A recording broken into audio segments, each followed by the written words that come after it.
Good morning guys, in front of me is VIVO Y21s and let me show you how to perform a soft reset of this device. So basically all you have to do is tap on power button along with volume down button. So just hold them together,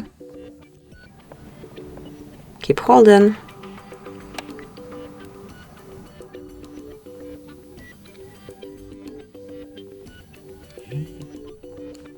and here it is. Now just patiently wait till your device is rebooted and then you will be able to use your VIVO again.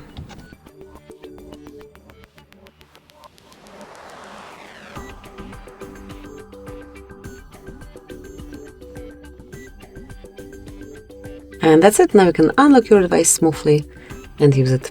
Thank you for watching. Please subscribe our channel and leave the thumbs up.